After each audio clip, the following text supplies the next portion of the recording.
প্রিয় বন্ধুগণ, tata IPL 2025 এই ইডেন গার্ডেন স্টেডিয়ামে হবে। আজকে তার ক্যামেরা সেট আপ সব রেডি হচ্ছিল, কিন্তু ওয়েদার এতটাই খারাপ যেই কারণে এই মুহূর্তে কাজ একটু ডিলে চলছে। মাঠ পুরো ঢেকে রাখা হয়েছে যাতে বৃষ্টিতে কোনো অসুবিধা না হয়। দেখতেই পাচ্ছেন, এই হচ্ছে আইপিএলের জন্য পুরো সাজানো হয়েছে এই ইডেন গার্ডেন স্টেডিয়ামটি।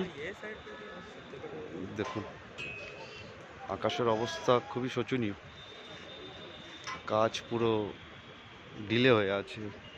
সব ক্যামেরা একদম ঢাকা রয়েছে, একটা ক্যামেরাও, সব ক্যামেরা। আগামীকাল শুরু হবে তার উদ্বোধনী অনুষ্ঠান, সেই জন্য জোর কদমে কাজ চলছে। কিন্তু ওয়েদার এতটাই খারাপ যে মাঠ পুরো ঢেকে রাখা হয়েছে।